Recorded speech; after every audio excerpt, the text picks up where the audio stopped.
राहुल गांधी जी हमारे बीच में आ गए हैं। सभी करतल ध्वनि से उनका हार्दिक स्वागत और अभिनंदन करें।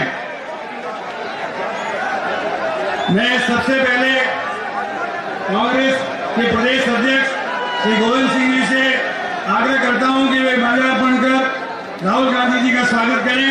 अब मैं राजस्थान के यशस्वी मुख्यमंत्री जी श्री अशोक जी गहलोत साहब से आग्रह करता हूं कि वे माला पहनाकर राहुल गांधी जी का स्वागत करें और उसके पश्चात प्रदेश कांग्रेस के अध्यक्ष जी और मुख्यमंत्री जी उनको प्रतीक चिन्ह के रूप में एक अवसर भेंट करेंगे।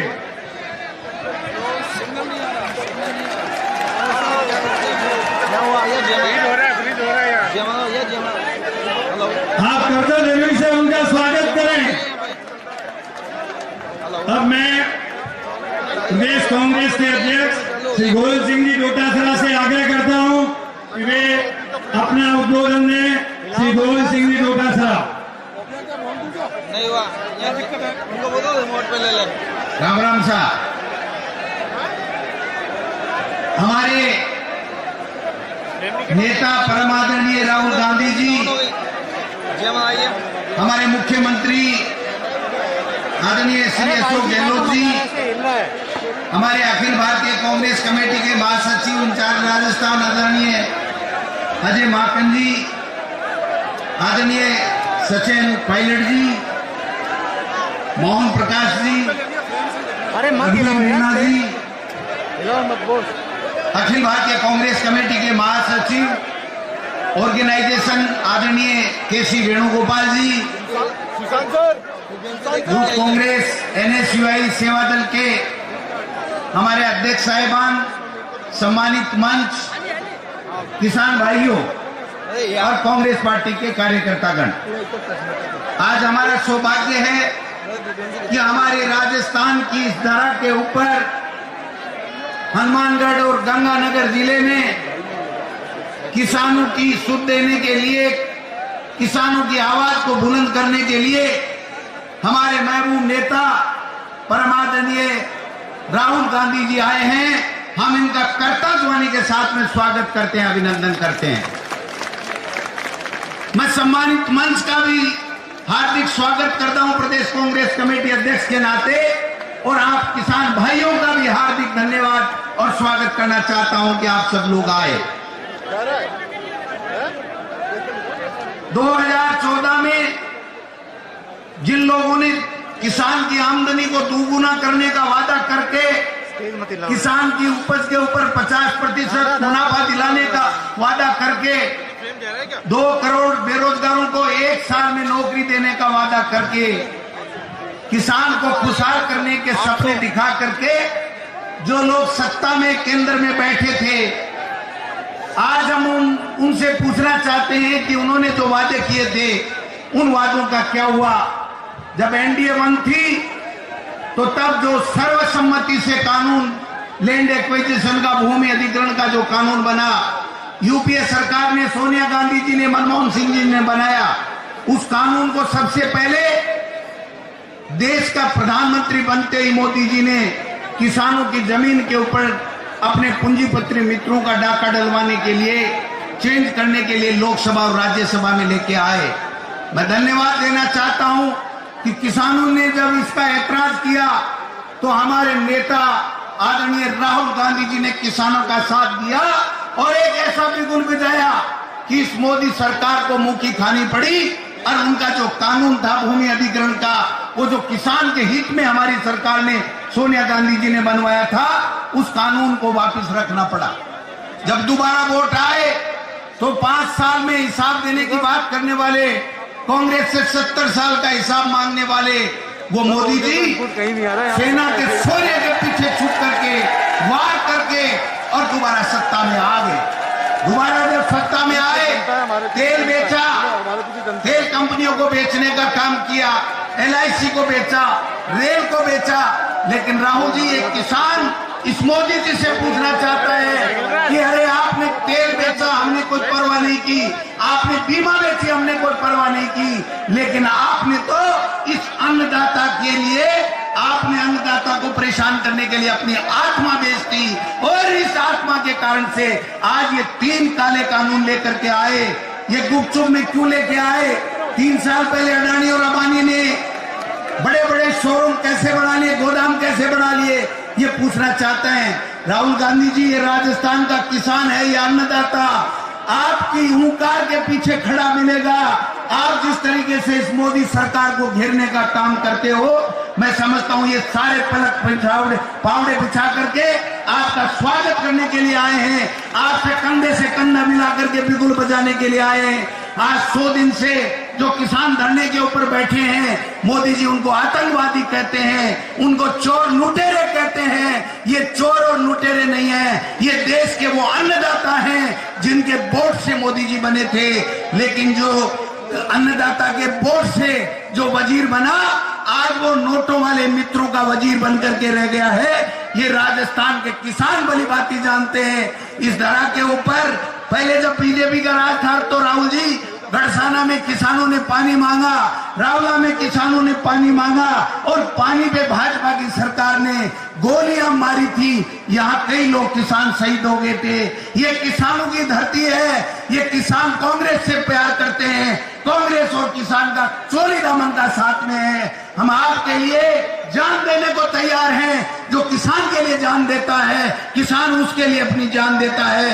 राहुल गांधी जी, जिस प्रकार से आप आगे बढ़ रहे हैं, हमारी सरकार अच्छे तरीके से इनके लिए काम कर रही है। जो 3 काले कानून ये लोग लेकर के आए थे, इनको ठीक करने के लिए आदरणीय सोनिया गांधी जी की मर्जी के मुताबिक यहाँ पर हमारी सरकार ने कानून पारित कर दिए कि उन 3 काले कानूनों से किसान ठगा नहीं जाए। लेकिन उनको राज्यपाल महोदय आगे भेजने का काम नहीं कर रहे हैं। हम आपसे आग्रह करना चाहते हैं, आपके इस संघर्ष की लड़ाई में राजस्थान का अन्नदाता, राजस्थान का गरीब, राजस्थान का तमाम वर्ग के लोग आपके साथ कंधे से कंधे मिला करके खड़े हैं।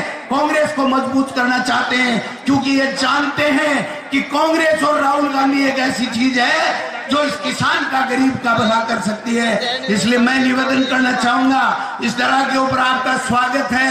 आप आगे बढ़िए, हम सब लोग आपके साथ में हैं। जहां आपका पसीना बहेगा, इस अन्नदाता का और कांग्रेस पार्टी के कार्यकर्ता का खून बहेगा। ये मैं आपसे निवेदन करना चाहता हूं। आप हमारे इस राजस्थान की धरा पे आए, आपका बहुत बहुत स्वागत, अभिनंदन। जय हिंद, जय भारत। बहुत बहुत धन्यवाद। अब मैं राहुल गांधी जिंदाबाद। अब मैं हमारे अखिल भारतीय कांग्रेस कमेटी के महासचिव आदरणीय अजय माकन जी से आग्रह करूंगा कि वो आए और इस अन्नदाता को संबोधित करें। आदरणीय अजय माकन।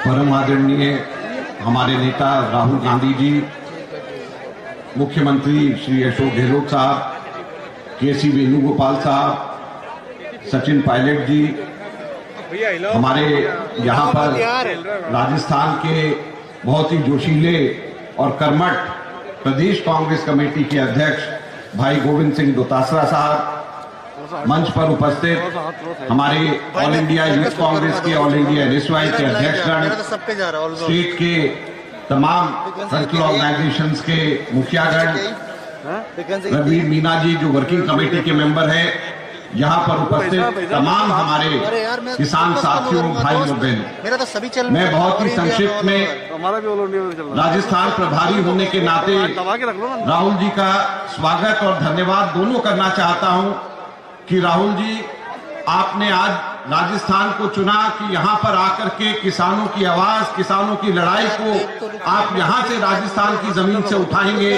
हम लोग देख रहे थे कि आप पार्लियामेंट के अंदर भी, पार्लियामेंट के बाहर भी अलग अलग जगहों के ऊपर जाकर के किसानों की आवाज उठाते हैं। मैं समझता हूँ कि अगर पिछले 6-7 वर्षों के अंदर पूरे देश भर में कोई एक नेता, कोई एक व्यक्ति कहीं पर भी किसानों के साथ दिक्कत के अंदर कदम से कदम मिलाकर के उसके साथ में खड़ा है, दलित वर्ग, सर्वहारा वर्ग कभी भी कहीं पर भी उनके साथ खड़ा है, तो उसका नाम राहुल गांधी है। हम आपका धन्यवाद करना चाहते हैं, हम आपका स्वागत करना चाहते हैं। आज किसानों की लड़ाई आप यहाँ पे से लड़ेंगे, यहाँ से शुरुआत करेंगे। आपका बहुत बहुत स्वागत है और बहुत बहुत धन्यवाद है। जय हिंद, जय भारत।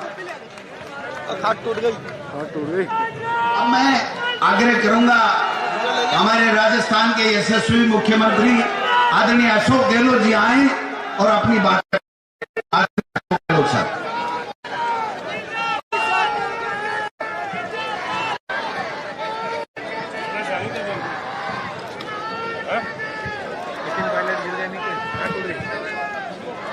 हमारे प्रमुख नेता राहुल गांधी जी, हमारे एससीसी के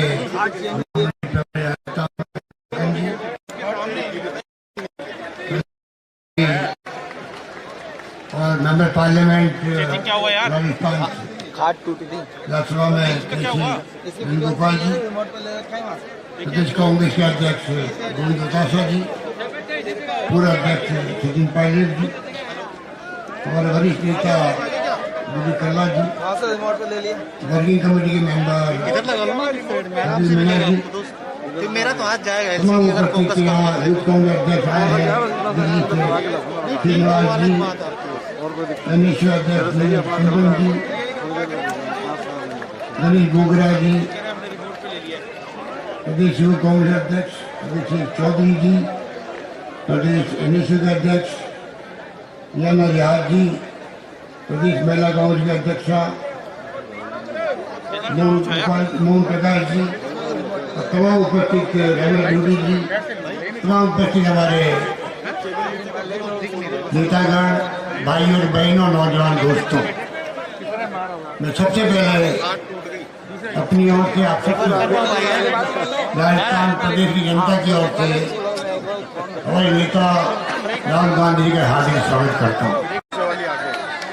मुझे खुशी है एक ऐसा व्यक्तित्व जो आप देख रहे हैं कि जब से मोदी सरकार आई है,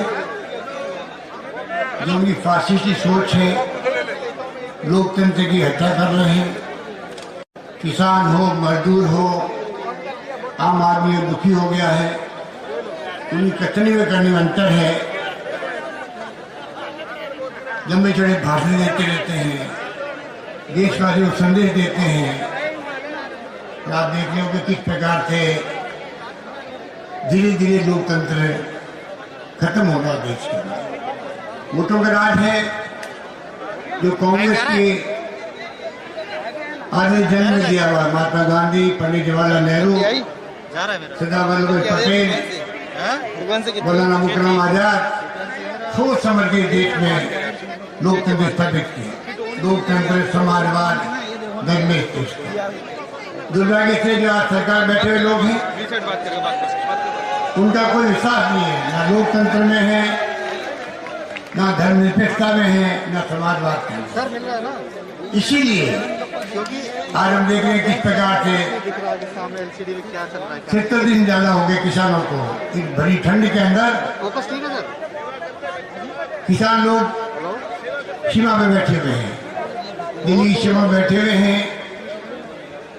100 से ज्यादा लोग मारे जा चुके किसान, तो सरकार को पड़ रही है। इतनी संवेदनशील सरकार हमने कोई सोचा भी नहीं होगा देश में अंदर वो लोग आएंगे जो इस प्रकार व्यवहार करेंगे अन्नदाता के साथ। उनको किस प्रकार आतंकवादी, खालिस्तानी, आंदोलन जीवी, पता नहीं क्या क्या शब्दों से प्रयोग करते हैं, पार्लियामेंट के अंदर भी और पार्लियामेंट के बाहर भी। ये प्रधानमंत्री की गरिमा के खिलाफ इस प्रकार के वक्तव्य देना प्रधानमंत्री को शोभा नहीं देता है। तो देख रहे हो तमाशा पूरा मुल्क देख रहा है और धीरे धीरे समझ गया है कि नौटंकी चलने वाली नहीं, लंबी चलने। कितनी नौटंकी कर लो, झूठ बोल लो, बिना तथ्यों की बात कर लो। लोग याद करते हैं 14 में वादे क्या किए थे, काला धन लेके आएंगे, वादा भूल गए। क्या क्या करते, 2 करोड़ लोगों को रोजगार देंगे प्रतिवर्ष, अब जवान का आती नहीं बात। बड़े बड़े आरोप लगाए थे यूपीए गवर्नमेंट पर। अरे वो यूपीए गवर्नमेंट इतिहास बना दिया, देश में खादी सुरक्षा कानून लेके आ गए। सोनिया गांधी जी चेयरपर्सन थी उस वक्त में। किस प्रकार से राइट टू एजुकेशन क्रांतिकारी कदम उठाया लेके आए। उसके कारण जब अगर देश का मजदूर बचा है, बचा है, बचा है, बचा। मैंने बड़ी वाली मैंने लगा आरटीआई लेके आगे सोनिया जी और मनमोहन सिंह जी दुनिया भर के लोग लगा किस प्रकार से इतना बड़ा फैसला किया है। मैं कहना चाहूंगा, कहने को बहुत सारी बातें भी राहुल जी बोलेंगे, क्योंकि किसानों का भी अध्यक्ष जी बोल रहे थे बट्टा पालसौल में दलील सीढ़ी थी। राहुल जी ने कानून बदल रहे थे यूपी गवर्नमेंट का, लड़ी लड़ी गई, आखिर में सरकार को झुकना पड़ा, कानून वापस लेना पड़ा। वहां से लड़ाई शुरू हुई है राहुल जी की इस सरकार के साथ में। राहुल गांधी में दम कम है मोदी की सरकार का मुकाबला करने का। पूरे देश देख रहा है कि राहुल गांधी जी अटैक करते हैं मोदी जी पर, तो पूरी कैबिनेट के मंत्री को उतारा जाता है, राज्यों में भेजा जाता है, टीवी पे डिस्कशन होते हैं, प्रेस कॉन्फ्रेंस बनाई जाती है, और एक व्यक्ति आपका मुकाबला कर रहा है इस रूप में है। और राहुल गांधी के साथ में पूरे देश का कांग्रेस जन कार्यकर्ता, आम जनता उनके साथ में पीछे खड़ी है। तो मैं कहना चाहूंगा कि आपकी सरकार है, आपके आशीर्वाद से मुझे तीसरी बार मुख्यमंत्री बनने का सौभाग्य मिला। गंगानगर हो, हनुमानगढ़ हो, इंदिरा गांधी कैनाल हो, गंग कैनाल हो, बागड़ा डैम की कैनाल हो, हमने कोई कमी नहीं रखी है। नालों की मरम्मत का काम है, पानी छोड़ने का काम है। हम लोग पंजाब के मुख्यमंत्री से संपर्क में रहते हैं। जो गंदा पानी आता है, मैं खुद गया चंडीगढ़, बात करके आया उनसे, लुधियाना में काम शुरू हो गया है, और मैं उम्मीद करता हूँ कि आने वाले वक्त में वो समस्या हल होगी।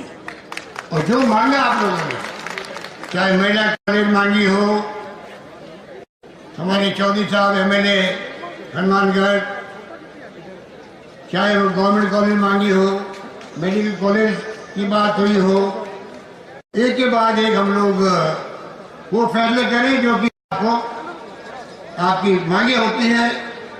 पानी चोरी होती थी पहले, नॉर्थ भादरा की रातना वित्रिका में चोरों का पानी पहुंच गया, बादल नहर तक पहुंचने लग गया।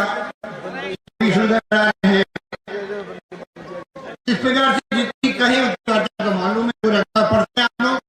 मैं बात नहीं जाना चाहूंगा, कोरोना का मुकाबला भी आप लोगों के आशीर्वाद से राजस्थान सरकार ने इस प्रकार किया है, इंफ्रास्ट्रक्चर बढ़ा दिया, टेस्टिंग हमारे नहीं होती थी, आज 70,000 टेस्टिंग पर डे हम लोग कर रहे हैं। आईसीयू बेड बढ़ गए, वेंटिलेटर आ गए, हाहाकार मचा रहा, पता नहीं क्या होगा, कितने लोग मारे जाएंगे। तो आज मुझे कहते घर है राजस्थान का प्रबंधन कोरोना का, क्या देश हो, चाहे देश के बाहर के मुल्क हो, दुनिया के मुल्क हो, हमारे मॉडल भीलवाड़ा का हो, रामगंज का हो, हमारी अप्रोच हो, प्रोटोकॉल हो, कोरोना का बहुत शानदार तरीके से प्रबंधन किया गया है। उसी कारण से आज कोरोना करीब करीब समाप्त होने की तरफ आ गया। फिर भी मैं कहना चाहूंगा, हम लोग धीरे धीरे लापरवाही करने लग जाते हैं। मास्क लगाना, सोशल डिस्टेंसिंग रखना आज भी आवश्यक है, क्योंकि दुनिया के कई मुल्कों में, इंग्लैंड हो, जापान हो, स्पेन हो, इटली हो, कई जगह दूसरी बार लग गया कोरोना का प्रकोप। हमारे नौबत नहीं आए, इसलिए मैं देशवासियों को सहयोग चाहूंगा, जिस प्रकार सहयोग किया उन्होंने कोरोना काल में। मैंने कहा कोई भूखा नहीं सोए, आप लोगों ने कमी नहीं रखी। गांव को, गरीब को, पड़ोसी को किस प्रकार खाना खिलाया आप लोगों ने, किस प्रकार उनकी देख रेख करी, पुलिस प्रशासन ने भी काम अच्छा किया, और सरकार ने भी कैश और काइन के अंदर जिस प्रकार से गरीबों को इमदाद करी, मैं समझता हूँ आपके जहन में है। इसलिए मैं कहना चाहूंगा, आपकी सरकार है, शिक्षा में, स्वास्थ्य सेवाओं में 5 लाख का बीमा भी दिया हम लोगों ने, आयुष्मान भारत महात्मा गांधी बीमा योजना के माध्यम से।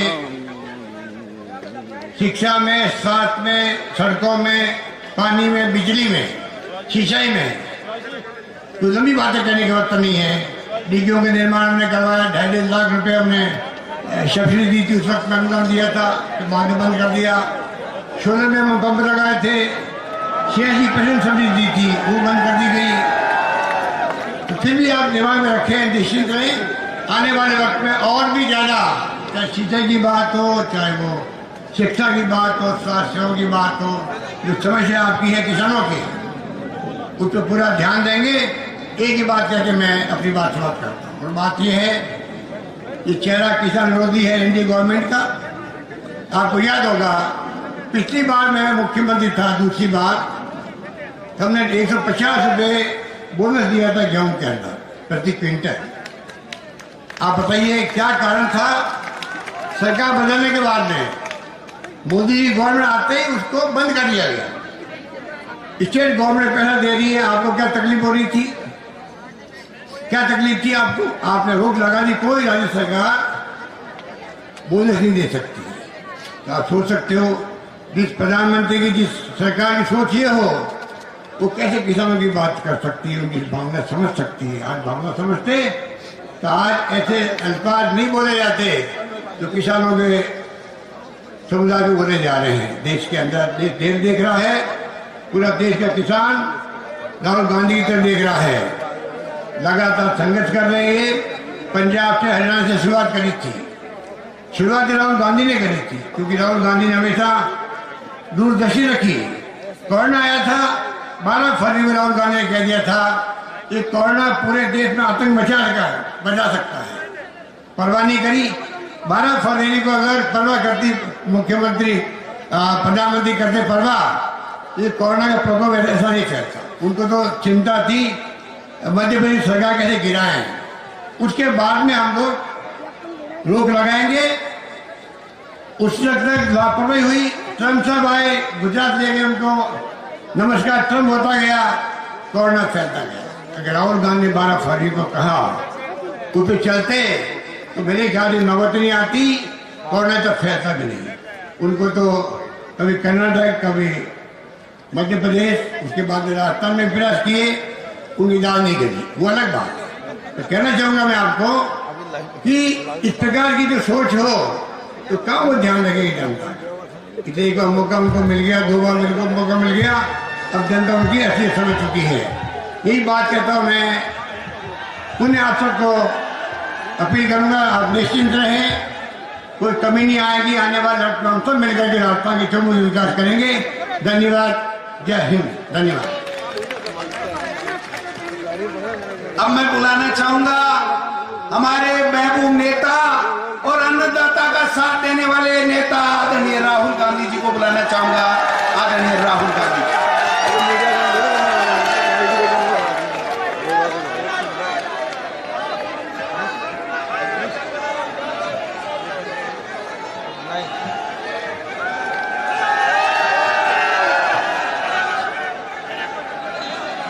अजय माखन जी,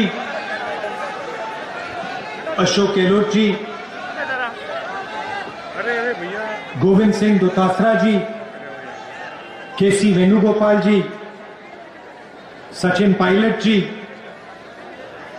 रघुवीर सिंह मीना जी, स्टेज पे कांग्रेस पार्टी के सीनियर नेता,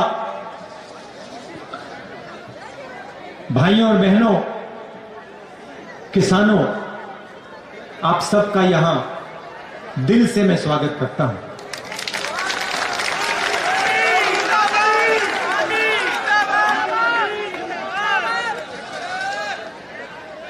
कल मैंने पार्लियामेंट में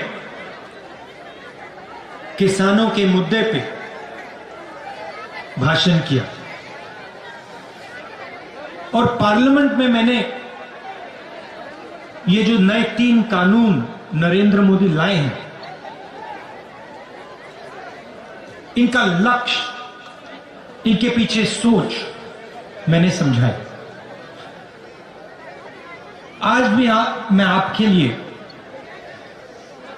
ये जो 3 कानून हैं,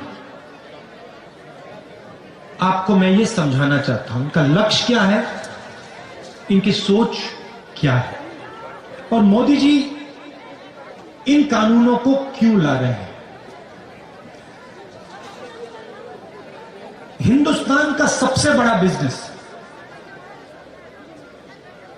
कोई कहता है सेलफोन का बिजनेस है, कोई कहता है हवाई जहाजों का बिजनेस है, कोई कहता है ट्रांसपोर्ट का बिजनेस है।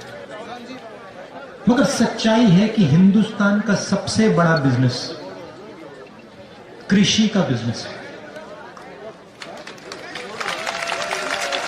और ये सिर्फ हिंदुस्तान का सबसे बड़ा बिजनेस नहीं है, ये दुनिया का सबसे बड़ा बिजनेस है। क्योंकि इसी बिजनेस से करोड़ों लोगों को भोजन मिलता है। इस देश की जो फूड सिक्योरिटी है, इस देश की जो आत्मा है, उसकी रक्षा किसान और कृषि का बिजनेस करते हैं।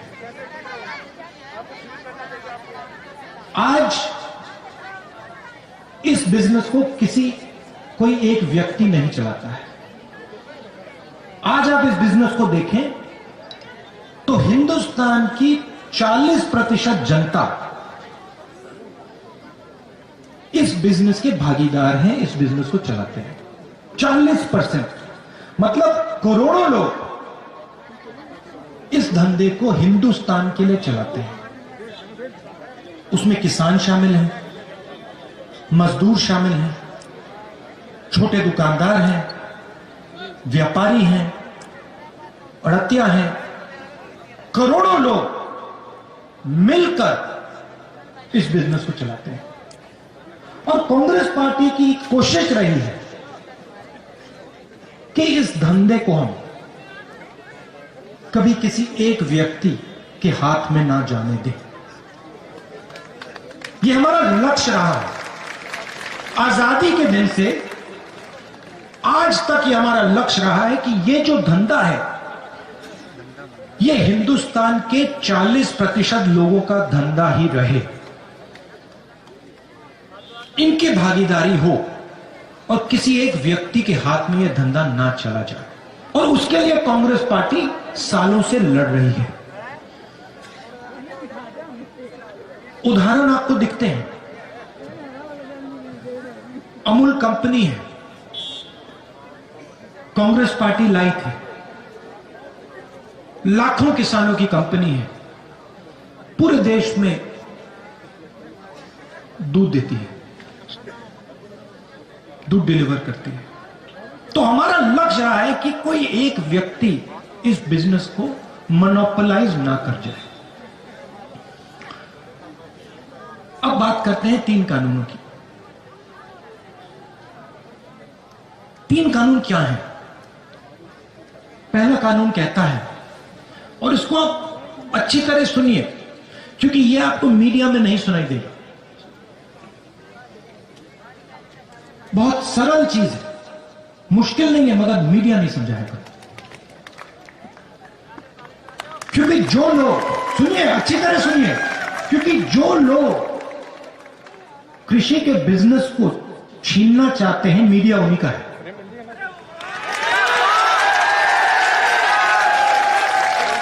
किससे छीनना चाहते हैं? किसान से, मजदूर से, छोटे व्यापारी से, दुकानदार से, इन सब से। 40% हिंदुस्तान से। पहला कानून कहता है, कोई भी बड़ा बिजनेस देश में कहीं भी किसी किसान से कितना भी अनाज खरीद सकता है, अनलिमिटेड। अगर एक व्यक्ति पूरे देश का अनाज खरीदना चाहे तो खरीद सकता है, कोई लिमिट नहीं। तो भाइयों और बहनों मुझे बताइए, अगर कोई भी व्यक्ति कहीं भी कितना भी माल खरीद सकता है, अनाज खरीद सकता है, सब्जी खरीद सकता है, तो मंडी की क्या जरूरत? मंडी की कोई जरूरत नहीं। तो पहला कानून जो है, मंडी को मारने का कानून है, मंडी को खत्म करने का कानून है।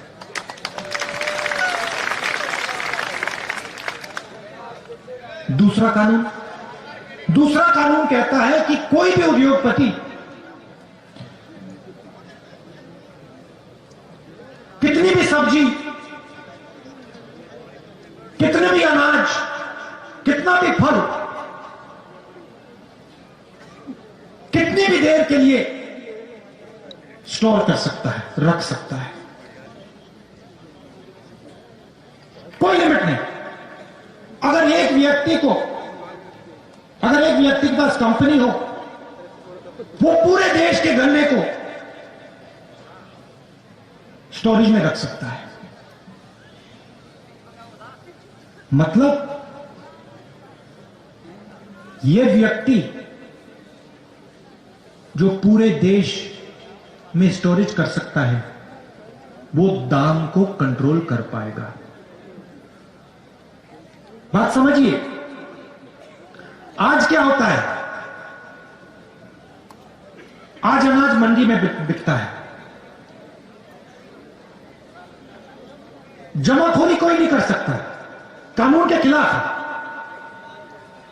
जैसे ये दूसरा कानून लागू होगा, हिंदुस्तान में अनलिमिटेड बिना लगाम जमाखोरी चालू हो जाएगी। कौन करेंगे? हिंदुस्तान के सबसे अमीर अरबपति लोग। अब क्या होगा? किसान जाएगा अपना माल बेचने, उसके सामने कौन खड़ा होगा? छोटा व्यापारी नहीं, मंडी नहीं मिलेगी। हिंदुस्तान के सबसे अमीर उद्योगपति उसके सामने खड़े होंगे।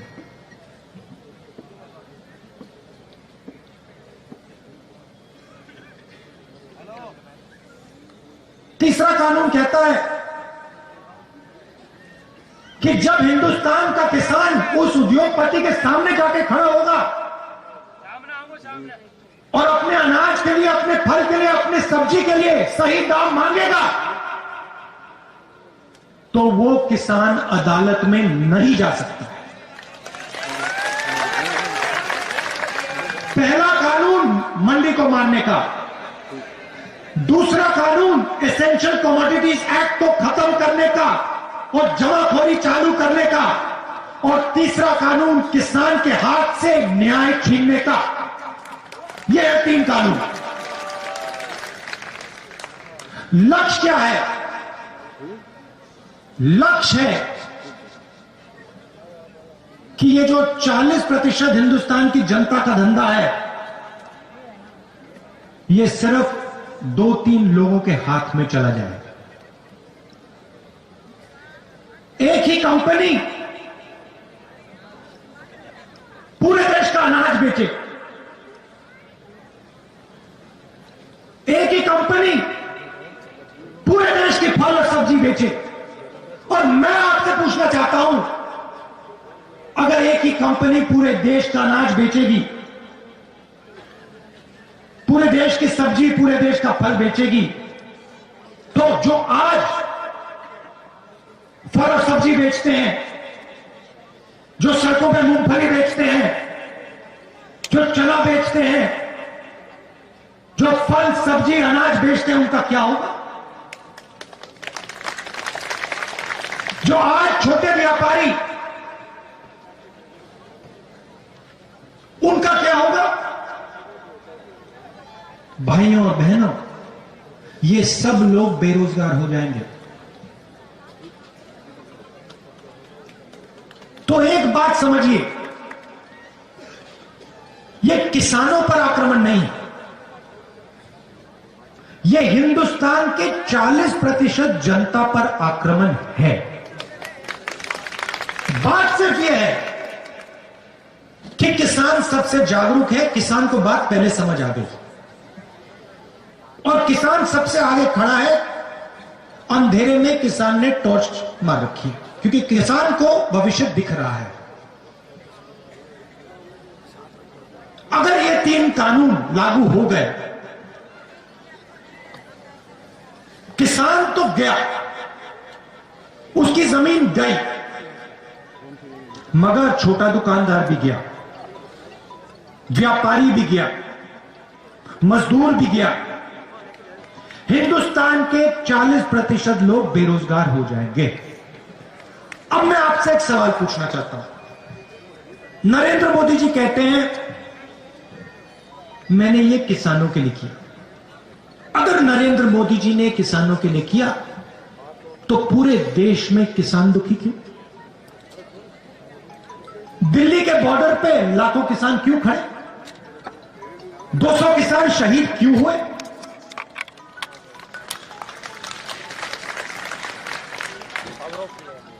तो ये किसानों के लिए तो नहीं किया,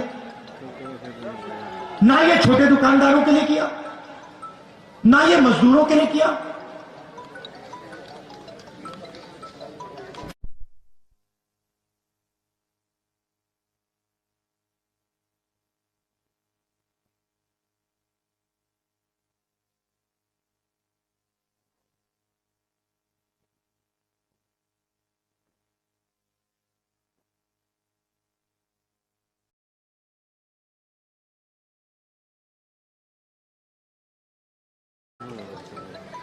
इन 4 लोगों के लिए हो रहा है। और ये बात आज नहीं शुरू हुई। ये जो 40% लोगों का धंधा है, इसमें किसान शामिल हैं, मजदूर शामिल हैं, छोटे दुकानदार शामिल हैं, लोडर, मंडी में जो काम करते हैं, ये सब लोग शामिल हैं। हेलो सर, पहला आक्रमण इन पे नोटबंदी के समय हुआ था। मिल रहा है ना पूरा? आ रही है सर, आ रही है। ऐसे क्या पूरा स्क्रीन? नोटबंदी में नरेंद्र मोदी जी ने क्या किया? गरीबों के घर से पैसा निकाला। मैंने उस समय कहा था ये काले धन के खिलाफ लड़ाई नहीं है, ये हिंदुस्तान की रीढ़ की हड्डी को तोड़ा जा रहा है। जनता उस समय नहीं समझी थी, उस समय जोश में आ गई थी। बाद में पता लगा कि 3-4 लोगों का लाखों करोड़ रुपए कर्जा माफ हुआ, आपका पैसा बैंक में गया। उसके बाद जीएसटी, फिर से उसी कड़ी पे आक्रमण। छोटे बिजनेस, मिडिल साइज बिजनेस, सबको खत्म कर दिया। रास्ता साफ करना चाहते हैं भाई और बहनों, नरेंद्र मोदी जी रास्ता साफ करना चाहते हैं अपने मित्रों के लिए। आज तक छोटे व्यापारियों को, मिडिल साइज बिजनेसेस को जीएसटी नहीं समझ आई, आज तक नहीं समझ आई। 5 अलग अलग टैक्स, लाखों बिजनेस बंद हो गए, बेरोजगार हो गए। और फिर कोरोना आता है, हिंदुस्तान के मजदूर घर की ओर जाते हैं। नरेंद्र मोदी ने बिना कोई इशारे लॉकडाउन कर दिया। हिंदुस्तान के मजदूर घर जाते हैं, हाथ जोड़ के वो प्रधानमंत्री से बस का टिकट मांगते हैं, रेल का टिकट मांगते हैं। प्रधानमंत्री कहते हैं नहीं, मैं तो नहीं देने वाला। भूखे मर गए। और फिर उसी समय 1,50,000 करोड़ रुपए हिंदुस्तान के सबसे अमीर लोगों का कर्जा माफ करती है। पहला कदम नोटबंदी,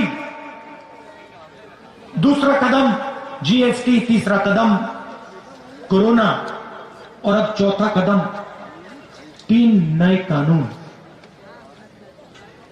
लक्ष्य हिंदुस्तान के 40% लोगों का जो धंधा है उनसे छीनना। और होगा क्या? और वो आपको दिख रहा है। इस देश में रोजगार कौन देता है? इस देश में रोजगार हिंदुस्तान के सबसे बड़े उद्योगपति, 2-3 उद्योगपति नहीं देते हैं। इस देश में रोजगार किसान देता है। इस देश में रोजगार छोटा व्यापारी देता है। इस देश में रोजगार स्मॉल और मीडियम बिजनेस देते हैं। उनको आपने जान से मार दिया, खत्म कर दिया। और आज पूरा देश देख रहा है, बेरोजगारी फैलती जा रही है, फैलती जा रही है। और नरेंद्र मोदी हर रोज कोई ना कोई नया बहाना बनाते हैं। Make in India, skill India, पता नहीं क्या क्या क्या क्या बोलते रहते हैं। आपने पार्लियामेंट में उनका चेहरा देखा होगा। कहते हैं हम किसानों से बात करना चाहते हैं। बात किस बात की? क्या बात करना चाहते हैं आप? इस कानून को आप खत्म कीजिए, रद्द कीजिए। किसान आपसे बात करने को तैयार है। आप पहले जो उसका है उससे छीन रहे हो, उसकी जमीन छीन रहे हो, उसका भविष्य छीन रहे हो, और फिर उसे कह रहे हो बात करेंगे। बात किस बात की? कोई बात करने की जरूरत नहीं है। पहले आप कानून वापस लीजिए, फिर जितनी बात आपने किसानों से करनी है, मजदूरों से करनी है, आप करिए। तो मैं यहां इसलिए आया हूं, मैं ये बताने आया हूं कि ये सिर्फ किसान का मुद्दा नहीं है, ये गरीबों का मुद्दा है। ये जो सिस्टम है, कृषि का सिस्टम, मंडी, एमएसपी, एसेंशियल कमोडिटीज एक्ट, ये सब, ये सिस्टम आपकी रक्षा करता है।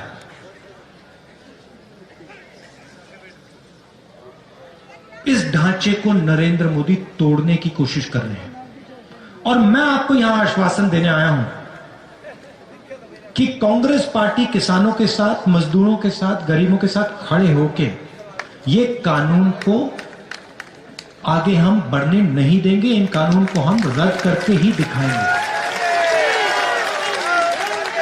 आखिरी बात मैं आपसे कहना चाहता हूं, अब देखिए,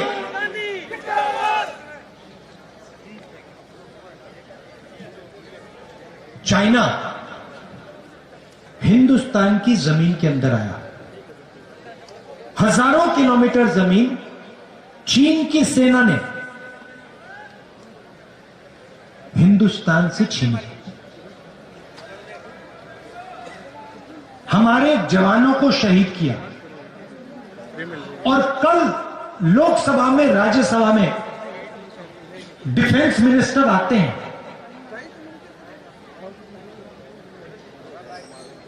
और कहते हैं कि समझौता हो गया। और समझौता किस बात का हुआ? समझौता यह हुआ कि नरेंद्र मोदी जी की सरकार ने हिंदुस्तान की पवित्र जमीन चाइना को पकड़ा दी। पैंगोंग लेक में हिंदुस्तान का पोस्ट फिंगर 4 पे होता था। चाइना ने अपनी सेना को अंदर डाला। समझौता नरेंद्र मोदी जी ने यह कहा है कि हम अब फिंगर 3 पे अपना पोस्ट लगाएंगे। मतलब फिंगर 4 और फिंगर 3 के बीच जो जमीन थी, जो हमारी पवित्र जमीन है, वो नरेंद्र मोदी जी ने चाइना को हमेशा के लिए दे दी है।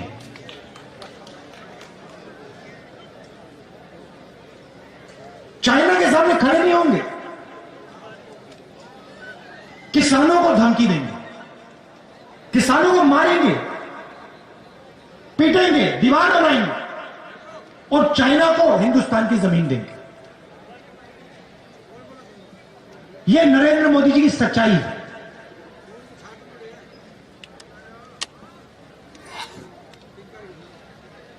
बस एक गलतफहमी है नरेंद्र मोदी, वो हिंदुस्तान के किसान की, मजदूर की शक्ति नहीं जानते, उसको पहचानते नहीं, समझ नहीं। किसान, मजदूर, छोटा दुकानदार, छोटा व्यापारी अब नरेंद्र मोदी को अपनी शक्ति दिखाने जा रहा है।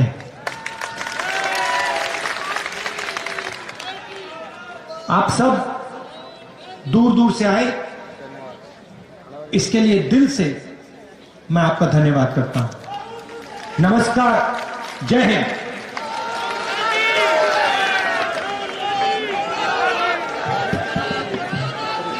विनोद गोठवाल जी धन्यवाद देंगे। विनोद गोठवाल जी।